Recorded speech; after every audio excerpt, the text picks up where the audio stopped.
விளங்கும் செருக்களத்து, அது வரைக்கும் எடுத்துக்கொள்வோம். செருக்களம் அப்படின்னா போர்க்களம்ங்க.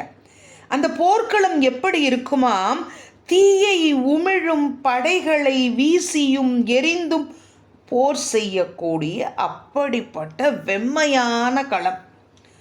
அங்கே முறுக்குமுடல், முறுக்குதல் அப்படின்னா அழித்தல். இங்கே முறுக்குங்கிறது போர்க்களத்தில் அங்கே வெட்டப்பட்ட உடல்கள் அப்படி தூக்கி எறியப்படுகிறது.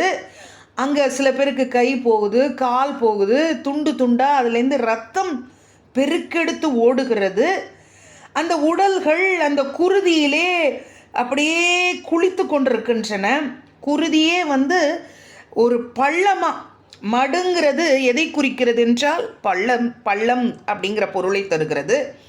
அந்த வெட்டுப்பட்ட உடல்கள் தோய்ந்து கிடக்கும் குருதி நிறைந்த மடு. குருதினா ரத்தம். அந்த ரத்தம் நிறைந்த